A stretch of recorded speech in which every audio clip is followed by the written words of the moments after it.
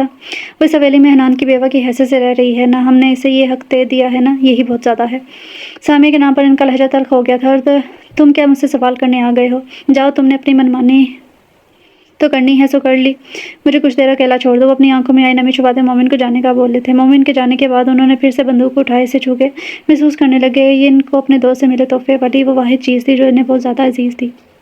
ایک وہ وقت تھا جب لوگ چودھریوں اور شاہوں کی لازوال دوستی کی مثالیں دیا کرتے تھے، کسی کی ایسی نظر لگی کہ سب درہم برہم ہو گیا تھا۔ حنان کی موت نے حالات کا رخ یکسر موڑ کے رکھ دیا تھا۔ اب وہ وقت آ گیا تھا کہ شاہوں اور چودھریوں کی دشمنی کے قصے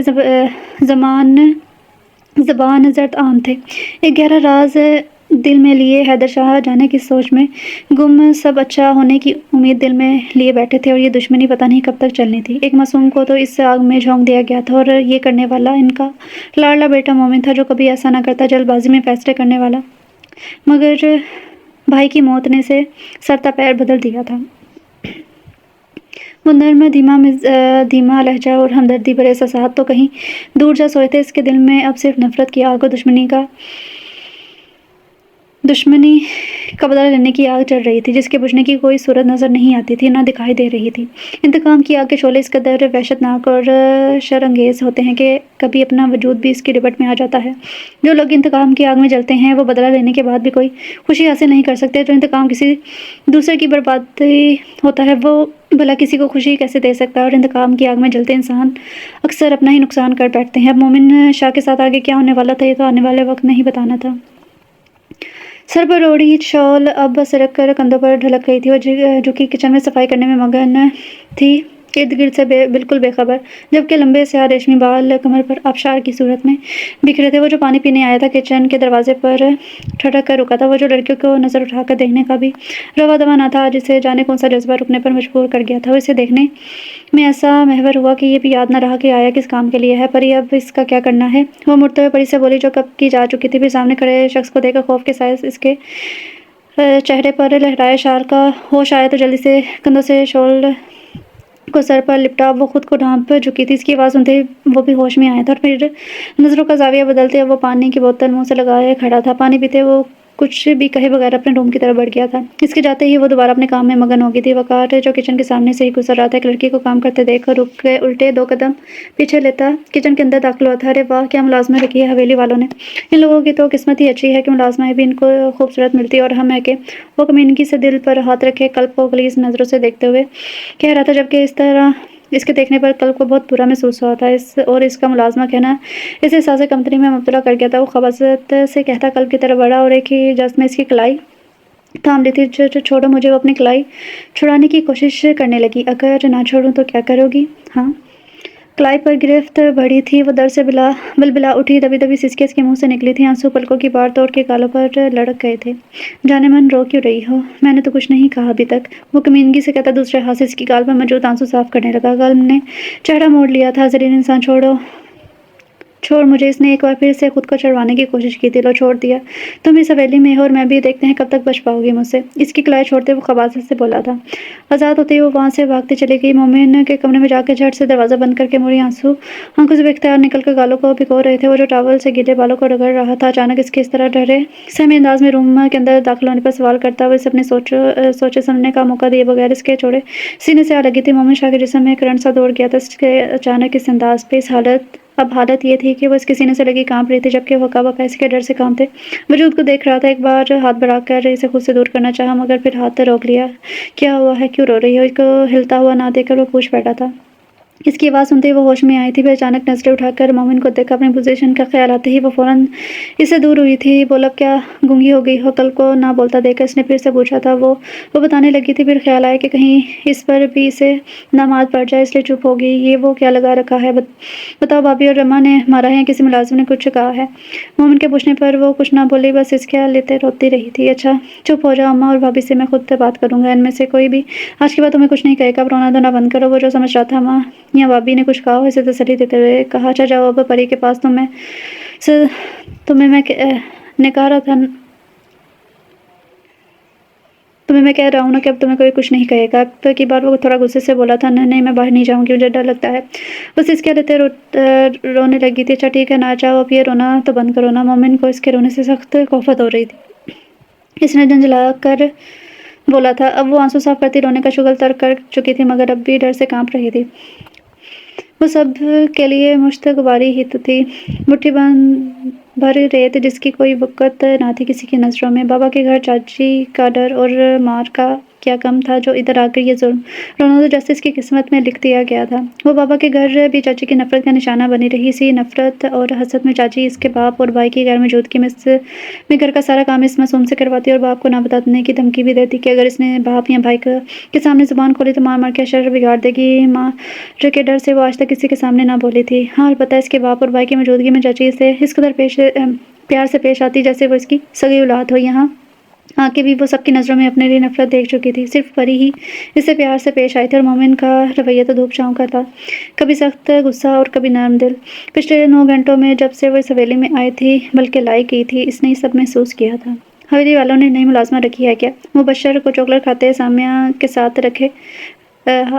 سامع کے ہاتھ رکے بھائی کے سوال پر۔ نہیں تو پھر وہ کون تھی جو کچن میں کام کر رہی تھی؟ گنے لمبے سلکی بال، شفاف خوبصورت معصوم چہرہ، کل کا سراپا اس کی نظروں کے سامنے لہرایا تھا۔ پتہ نہیں تم کس کی بات کر رہے ہو؟ حویلی میں تو کوئی… یہ کہتے کہتے اسے کچھ یاد آنے پر وہ رکی تھی۔ ہاں وہ اچھا، وہ تو مومن کی بیوی ہے، جوانی ہو کے آئی ہے۔ چاکلیٹ کا ریپر ڈسٹ بین میں پھینکتے ہوئے سیدھی ہوئی تھی۔ یہ اتنی چھوٹی معصوم لڑکی سکڑو کی بیوی ہے؟ لہجے میں مومن کے لیے حسد صاف نظر آ رہا تھا۔ ہاں ہے تو، پر وہ اس کو منہ نہیں لگاتا، چاہے جتنی بھی خوبصورت ہے، مگر ہے تو اس بھائی کے قاتل کی بہن، اور وانی میں آئی لڑکی کی حیثیت تو ملازمہ جتنی ہی ہوتی ہے۔ مگر تم کیوں پوچھ رہے ہے؟ اس کو سوچ میں ڈوبا دیکھ سامع نے پوچھا، کیونکہ وہ بھائی کے ٹھڑک اور کمینے پن سے اچھی طرح واقف تھی۔ نہیں میں بس ایسے ہی نظر آ گئی تو پوچھ لیا۔ آپ بتائیں، آپ نے عالیہ کے لیے بات کی ان لوگوں سے؟ وقار نے بات بدلتے ہوئے کہا۔ ہفتہ بھر ہوا ہے میرے شوہر کی موت کو، اور اب میں اتنی جلدی کیسے بات کر لوں؟ کسی کی سننی ہے؟ نہیں عالیہ نے بھی۔ تم ذرا اسے سمجھاؤ کہ تھوڑا صبر کر لے۔ جہاں اتنا صبر کر لیا تھوڑا اور صحیح، مگر تم یہ بھی تو سوچو نا، اگر مومن دوسری شادی کے لیے نہ مانا اور اس نے پہلی بیوی یعنی اس لڑکی کو ہی اس حویلی کی بہو اور اپنی بیوی تسلیم کر لیا تو؟ کیونکہ وہ خوبصورت تو ہے ہی، ساتھ کم عمر بھی ہے، اور پھر مرد تو اپنے سے چھوٹی عمر کی بیویوں کے عشق میں مبتلا ہو کے سب کچھ بھول جاتے ہیں۔ وقار نے اسے حقیقت بتائی تھی، ایسا کچھ نہیں ہوگا۔ وانی میں آئی لڑکی کبھی اس حویلی کی وراثت کی وارث تو… ایسا کچھ نہیں ہوگا، وانی میں لڑکی ہے، کبھی اس حویلی کو وارث تو دے نہیں سکتی، اس لیے اماں سائیں مومن کی دوسری شادی ضرور کروائیں گی۔ سامع جیسے پریقین تھی۔ پھر بھی اگر ایسا کچھ نہ ہوا تو ہم کیا کریں گے؟ وقار اس کی بات پر مطمئن نہیں ہوا تب بھی بولا تھا، ایسا ہوگا اور میں کروا کے ہی رہوں گی۔ اس حویلی کی بہو، مومن کی بیوی، اور اس کی حویلی کو وارث دینے والی صرف عالیہ ہی ہوگی۔ سامع نے اٹل انداز میں کہا تھا۔ ایسا ہی ہوگا جیسا تم کہہ رہی ہو۔ وقار نے بھی اس کی بات پر سر ہلا دیا تھا۔ افراسیاب چودھری اس وقت حیدر شاہ کے ڈیرے پر موجود تھا، جہاں وہ پہلے حصص کی باتیں کیا کرتے تھے۔ ان کی محبت اور دوستی کی زمانہ مثالیں دیتا تھا، تھکتا نہیں تھا۔ ان میں سے کس کو معلوم تھا کہ کبھی حالات اس قدر خراب ہو جائیں گے؟ یہ سب ختم ہو جائے گا، برسوں کی دوستی یوں ختم ہو کے دشمنی میں بدل جائے گی، ان کے بچے ایک دوسرے کے دشمن بن جائیں گے۔ وہ افراسیاب چودھری جو پہلے بڑے مان و خوشی سے حیدر شاہ سے ملنے آتے تھے، نظر اٹھائے سینہ چوڑا کیے، مگر آج ایسا کچھ نہ تھا۔ افراسیاب کی نگاہیں زمین میں گڑی تھیں، کندھے ڈھیلے کیے آج وہ اپنی بیٹی کی خوشی اور سلامتی کی بھیک مانگنے آئے تھے۔ ان میں نہ وہ دوستی تھی اور نہ ہی دوست بن کے، نہ ہی دشمن بن کے، بلکہ وہ تو ایک فقیر بن کے جھولی پھیلائے اس سے کچھ مانگنے آئے تھے۔ اپنے جگری یار کی ٹوٹی پھوٹی حالت دیکھ کر حیدر شاہ نے اپنا غم بھلا کر دوڑ کر اسے گلے لگایا تھا۔ جو بھی تھا اس کا دوست تھا، وہی پرانا جگری یار۔ وہ نہیں جانتا تھا کہ اس کے بیٹے کو قتل کرنے والا دراف ہی ہے یا کوئی اور، کیونکہ اس نے اپنی آنکھوں سے یہ نہ دیکھا تھا۔ اگر دیکھ بھی لیتا تب بھی اسے یقین تھا دراف ایسا کبھی نہیں کرے گا۔ حیدر شاہ، میں بہت شرمندہ ہوں تم سے، مگر خدا را میری معصوم بچی کو میرے بیٹے کے گناہوں کی سزا نہ دو۔ ایک درکی باپ نے التجا کی ہے۔ افراسیاب، وہ میری بھی بیٹی ہے، میں بھی نہیں چاہتا کہ اس کے ساتھ کچھ برا ہو۔ وعدہ کرو حیدر، تم میری بچی کا خیال رکھو گے۔ میری بچی نے وہاں کا پیار نہیں دیکھا اور اب باپ کی شفقت سے بھی محروم ہو گئی ہے۔ میں چاہتا ہوں وہ اپنے گھر میں خوش رہے، عزت سے آباد رہے۔ وہ روتے ہوئے اپنے دوست سے کہہ رہے تھے، میں وعدہ کرتا ہوں افراسیاب، تمہاری بیٹی پر آنچ بھی نہیں آنے دوں گا۔ تم فکر نہ کرو، مومن بھی بہت جلد اسے قبول کر لے گا، کیونکہ میں جانتا ہوں بھائی کی موت کے صدمے نے اسے اس قدر سخت بنا دیا ہے، ورنہ وہ بہت نرم دل ہے۔ اب افراسیاب کے دل سے بوجھ اتر چکا تھا، کیونکہ وہ جانتا تھا کہ حیدر شاہ کے سامنے موت بھی کھڑی تب بھی وہ اپنے وعدے سے پھرنے والوں میں سے نہیں ہے، وہ وعدہ وفا کرنے والوں میں سے ہی ہے۔ دیکھیے ناما سائیں، اب حنان کا غم تو ہم سب کو ہے، اور یہ چھوٹا غم تو ہے نہیں۔ ایک پہاڑ تھا جو حنان کی موت کی صورت میں ہم سب کے سروں پر گرا ہے۔ آپ نے اپنا جوان بیٹا کھویا، اور میں نے اپنے سر کا سائیں کھو دیا، اور بیوگی کی چادر اوڑھ لی ہے۔ ابھی ہم اس سے سنبھلے بھی نہ تھے کہ مومن نے وہ قاتل کی بہن ہمارے سروں پر لا کر بٹھا دی۔ سامعین، ناما سائیں کے پاؤں دباتے کہا، ہاں وہ لڑکی تو وانی میں آئی ہے نا، میں نے اسے غصے میں مار تو دیا، مگر پھر میرا دل بڑا دکھا، وہ معصوم تو بے قصور تھی نا۔ اما سائیں نے شرمندہ ہوتے ہوئے کہا تھا، آپ کا بھی قصور نہیں ہے نا، وہ بھی تو اسی کا خون ہے آخر جس نے ہمارے حنان کو مار ڈالا۔ سامعین، انہیں نرم پڑتے دیکھ کہا تھا، پھر بھی وہ بے قصور ہے، اور ہمارے مومن کی بیوی بھی تو ہے، مومن کی بیوی ہے، مگر اما آپ خود سوچے، خاندان کا وارث تو وانی عورت نہیں رہے گی نا، نہ وہ مومن کی بیوی ہے، اور اس حویلی کی بہو ہے، مگر ہے وہ وانی نا۔ ہاں کیا تو ٹھیک رہی ہو، بھلا قاتل کی بہن کیسے ہمارے مومن کو وارث دے سکتی ہے؟ وہ سوچتے ہوئے بولی، تیسری میں کہہ رہی ہوں کہ ہم مومن کی شادی کسی اچھی پیاری اور سلجھو لڑکی سے کروا دیں گے۔ اچھا سوچتی ہوں میں اس بارے میں، ابھی تو مناسب نہیں لگتا، مگر میں کروں گی بات مومن اور شاہ سائی سے۔ لوہا گرم دیکھ کر سامع نے چوٹ لگا دی تھی، اب وہ اپنی بات اما سائیں تک پہنچا چکی تھی۔ اب بس ایک اور کام رہتا تھا، علیہ کا نام ان کے سامنے رکھنا، پھر بس ہو گیا کام۔ چھوٹے سائیں، ہم نے پورا علاقہ چھان مارا ہے، اور آس پاس کے علاقے بھی ہم نے دیکھ لیے ہیں، مگر دراب کا کہیں اتا پتہ نہیں ہے، اور ان کے گھر والوں پہ بھی ہم نظر رکھ رہے ہیں، ادھر بھی نہیں گیا وہ۔ مومن اپنے ازلی انداز میں کالے شلوار قمیض کے ساتھ کندھوں پر شال ڈالے، ماتھے پر تیوری چڑھائے، ٹانگ پر ٹانگ جمائے سامنے کھڑے اپنے آدمی کی بات سن رہا تھا۔ اس کی بات مکمل ہوتے ہی مومن غصے سے اٹھا اور مؤدب کھڑے اپنے آدمی کے قریب گیا۔ تم کہہ رہے ہو وہ تمہیں کہیں نہیں ملا، آخر وہ گیا کہاں؟ زمین نکل گئی، آسمان کہا گیا اسے بتاؤ مجھے۔ اس کی داد سن کر سب نے سر جھکا لیا تھا۔ مجھے جلد سے جلد دراب چاہیے، ورنہ تم سب کی خیر نہیں ہے، تم سب کس کام کے لیے ہو؟ جب ایک آدمی کو ہی ڈھونڈ نہیں سکتے، یہ کہتے ہوئے اپنی بلیک مرسیڈیز کی طرف بڑھا، اس دھنسے سے بھگا لے گیا، اور کسی کو اپنے پیچھے نہ آنے کی تاکید کرنا وہ نہیں بھولا تھا۔ حویلی پہنچتے گاڑی سے اترتا حویلی کے اندرونی حصے کی طرف جانب بڑھ گیا تھا۔ اس کی آنکھوں میں اس وقت خون اترا ہوا تھا، شدید غصے میں خود ہی کنٹرول نہیں کر پا رہا تھا۔ وہ سیڑھیاں چڑھتا اپنے کمرے کی طرف بڑھا تھا، داڑھ کی آواز سے دروازہ کھولے اندر آیا تھا۔ وہ جو کمرے میں کھڑکیوں کے پردے برابر کر رہی تھی، اچانک آنے والے طوفان پر پلٹی تھی۔ وہ غضبناک تیور لیے اس کی جانب بڑھا تھا، خوف سے وہ خود میں سمٹی تھی۔ تم پل پل تڑپو گی، تمہیں اس درد سے روشناس کرواؤں گا جو میں اپنے بھائی کو کھونے پر محسوس کر رہا ہوں۔ تم تڑپو گی، رو گی، مگر میں رحم نہیں کروں گا۔ کسی کو کھونے کی تکلیف کیا ہوتی ہے، یہ میں تمہیں اور تمہارے گھر والوں کو بتاؤں گا۔ اس کے بالوں کو مٹھیوں سے جگڑتے، اس کا چہرہ اوپر کیے، وحشت زدہ آنکھیں اس کی جھیل سی آنکھوں میں گاڑتے اس نے کہا تھا۔ وہ ڈری سہمی معصوم سی لڑکی شاہ کی گرم سانس سے اپنے چہرے میں محسوس کر سکتی تھی۔ بالوں پر مضبوط گرفت کے باعث اس کی گردن اکڑ گئی تھی، جس میں درد کی اٹھتی ٹیسے سے دبی دبی سسکیاں مت لینے پر مجبور کر گئی تھی۔ چپ، ایک دم چپ، تمہارے منہ سے آواز نہ آئے۔ دوسرے ہاتھ سے اس کا منہ دبوچتے وقت گرایا تھا، آنسو ٹپ ٹپ اس کی آنکھوں سے بہنے لگے تھے، مگر پرواہ کسے تھی؟ وہ تو ہر جذبے سے آری بس اس لڑکی کو تکلیف میں دیکھنا چاہتا تھا۔ وہ ظالم نہیں تھا، مگر بن گیا تھا۔ وہ اسے دھکا دیتا کمرے سے جا چکا تھا، اور وہ میز کا کنارہ ماتھے پر لگنے سے ماتھے سے بھوڑنے خون کو ہاتھ سے روکنے کی کوشش کرتے اپنی قسمت پر آنسو بہا رہی تھی۔ درد اس کی شدت سے اس نے آنکھیں میچ لی تھی، نہ بابا کو پکار سکتی تھی، نہ بھائی کو۔ بھائی کی خاطر وہ آج اس حال کو پہنچی تھی۔ پیدا ہوتی ماں تو اللہ کو پیاری ہو گئی تھی، باپ نے پالا، بھائی نے لاڈ اٹھائے، ہاں مگر چاچی کے ظلم کا نشانہ وہ بنتی رہی۔ اس نے سکون کا لمحہ نہیں دیکھا تھا، اور وہ بہت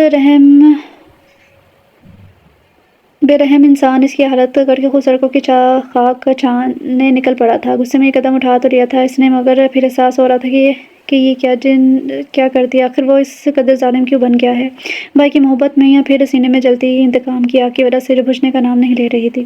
یہ سب اس کے لیے پچھتاوا شرمندگی لانے والی تھی۔ اما سائیں کی طبیعت بھی کافی دنوں سے خراب رہنے لگی تھی، اب تو حالات یہاں تک پہنچ گئے تھے، ان کے منہ سے خون تک آنے لگا تھا۔ یہ بات وہ سب سے چھپا رہی تھی کہ بلا وجہ کیا شوہر اور بیٹے کو پریشان کرتی، وہ تو پہلے ہلکان ہو رہے ہیں۔ اما سائیں کیا ہو رہا ہے آپ کو؟ پری نے ان کو سنگ پر جھکے دیکھ کر پوچھا تھا، کیونکہ سب ان کو اما سائیں کہتے تھے، تو گھر کے ملازم ان کو اسی نام سے پکارتے تھے، چاہے چھوٹے ہوں یا بڑے۔ کچھ نہیں، بس ایسے ہی۔ ویسے اچھلی تھی جیسے کوئی چوری پکڑی گئی ہو۔ اچھا، پری جو وہاں سے جانے لگی تھی، پانی کا رنگ دیکھ کر رکی تھی اما سائیں۔ وہ بے یقینی سے ان کو دیکھتے بولی، آپ کو خون کی الٹی آئی ہے، اور آپ نے کہا کچھ نہیں؟ وہ اس طرح فکر مندی سے بولتی جس طرح ایک بہت ہی پیار کرنے والی بیٹی ماں کو، اور اس میں کوئی شک نہ تھا کہ اما سائیں ملازموں کو بھی اپنی اولاد کی طرح ہی رکھتی تھی۔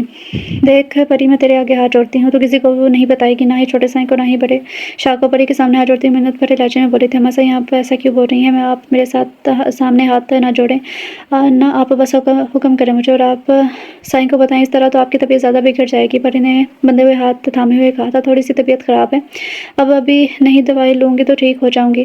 انہوں نے پری کو تسلی دی، جو کہ کارآمد ثابت ہوئی۔ جیسے آپ کی مرضی اما سائیں، جہاں مجھے اجازت دے، میں کل بی بی کو دیکھ کر آؤں، پتہ نہیں کیا کر رہی ہوں گی۔ چھوٹے سائیں نے بولا، تھا جب وہ گھر نہ ہو تو ان کا خیال رکھنا پری نے کہتے اس سے اجازت مانگی تھی، جا اور میرے پاس بھی لے آنا۔ میں نے بھی اس معصوم بچی پر بڑا ظلم کر دیا، بیچاری کو بے قصور ہوتے ہوئے مارا، اور میں بھی کیا کرتی بیٹے، کیونکہ ہم نے میری سوچنے سمجھنے کی صلاحیت ہی صرف کر دی تھی۔ وہ رنجیدہ ہوتی بولی تھی، پری جو ہی دروازہ کھولنے سامنے بے جان وجود کو فرش پر پڑے دیکھ اس کی آنکھیں کھلی کی کھلی رہ گئی تھی۔ ماتھے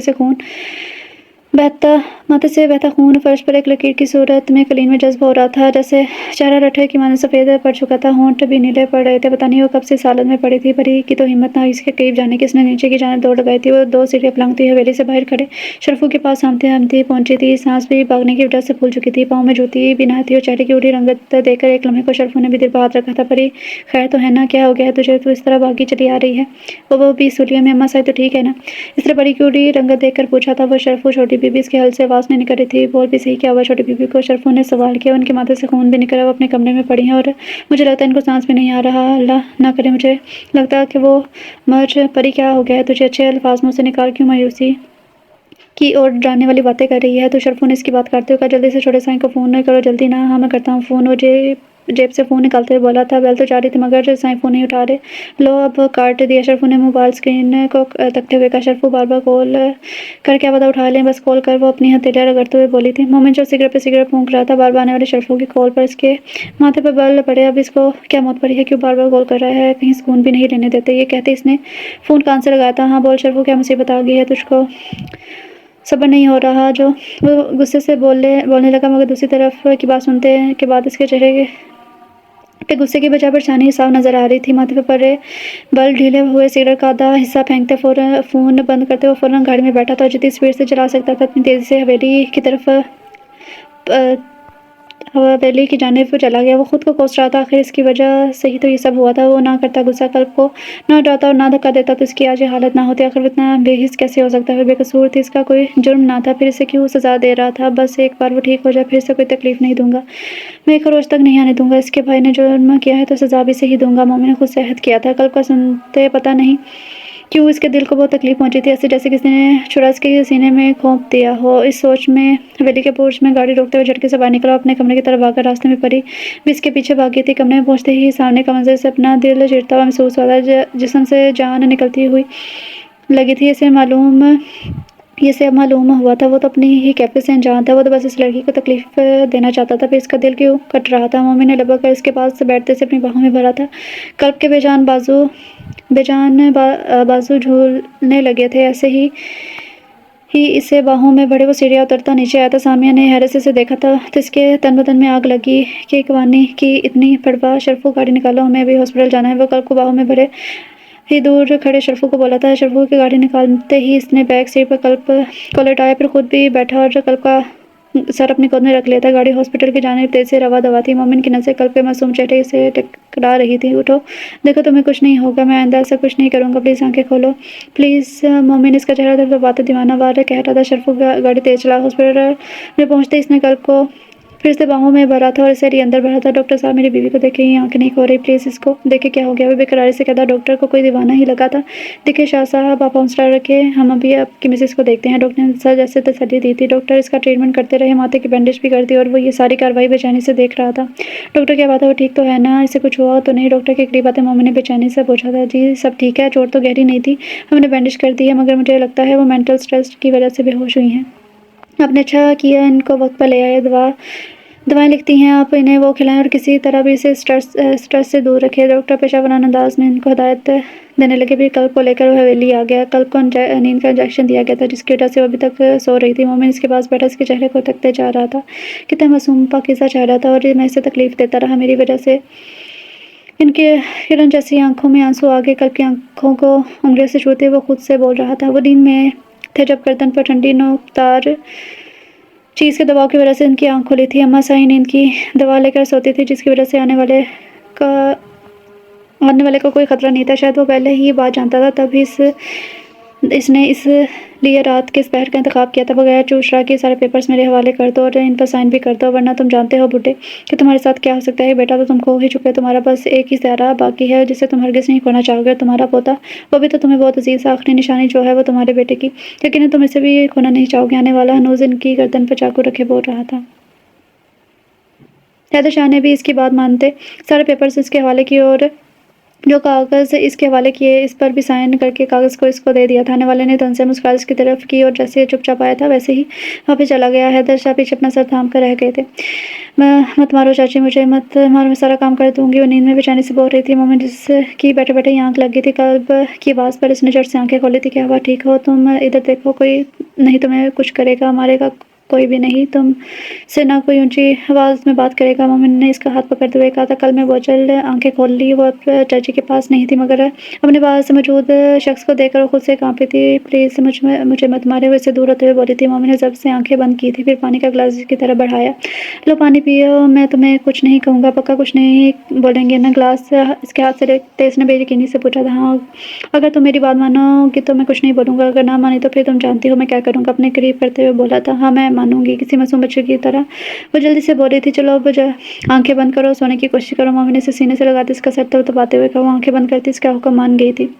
مومن بے خود اس کے شفاف چہرے کو دیکھے گیا جس پر اب سکون تھا۔ پہلے بھی یہ بیچاری پتہ نہیں کیا کچھ برداشت کرتی رہی ہے، اور پھر میں نے بھی اس کو یہاں لا کے اتنے ظلم کیے، مگر اب نہیں، اور نہیں کسی اور کے جرم کی سزا میں سے نہیں دوں گا، نہ ہی کسی اور کو دینے دوں گا۔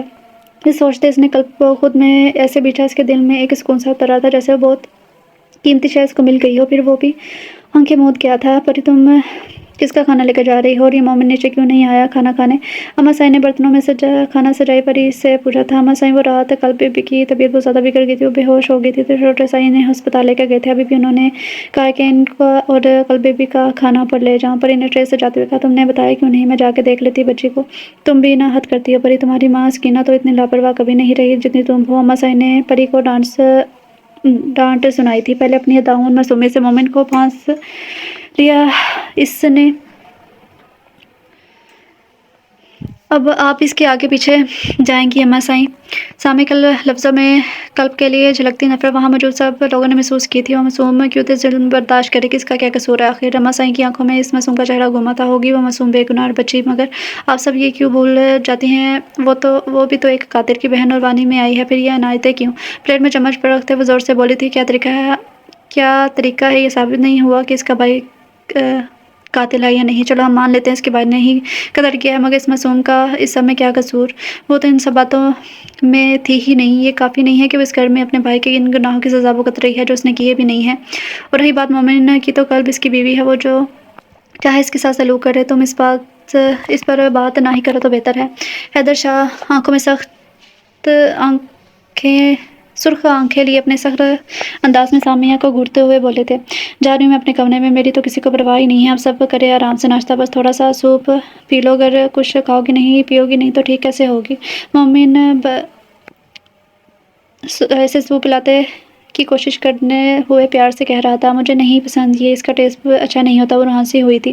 میں بول رہا ہوں نا جلدی سے پی لو، نہیں تو میں نے پھر سے غصہ کرنا ہے، تم نے ابھی دوائی بھی کھانی ہے۔ چہرے پر خفگی طاری کرتے مومن بولا تو جلدی ہاتھ سے سوپ پینے لگی۔ مومن کو ٹیبلٹ اپنی طرف بڑھاتا دیکھ کر قلب کا منہ بن گیا تھا۔ بڑے بڑے منہ بناتی وہ کبھی مومن کے چہرے کو دیکھتی تو کبھی اس کے ہاتھ میں پڑی ٹیبلٹ کو۔ مومن نے ہنسی دباتے دودھ اور ٹیبلٹ اس کی طرف بڑھاتی قلب نے منہ بسورے، مگر مومن کی گھوریاں دیکھتے اس سے کڑوا گھونٹ پینا پڑا تھا۔ شاباش، اب تم آرام کرو، میں جا رہا ہوں کام سے، پری تمہارے پاس ہوگی، کسی بھی چیز کی ضرورت ہو تو اس سے کہنا، وہ کمرے سے باہر مت آنا۔ مومن اسے ہدایت دیتے چلا گیا تھا۔ ہاں بولو، اب کیا مسئلہ ہے؟ وہ پیپر سے بوڑھے کے سائن کروا کے دے تو دیے تھے تمہیں، وہ بوڑھا ہماری سوچ سے بھی زیادہ ہوشیار نکلا ہے، اس نے تو جائیداد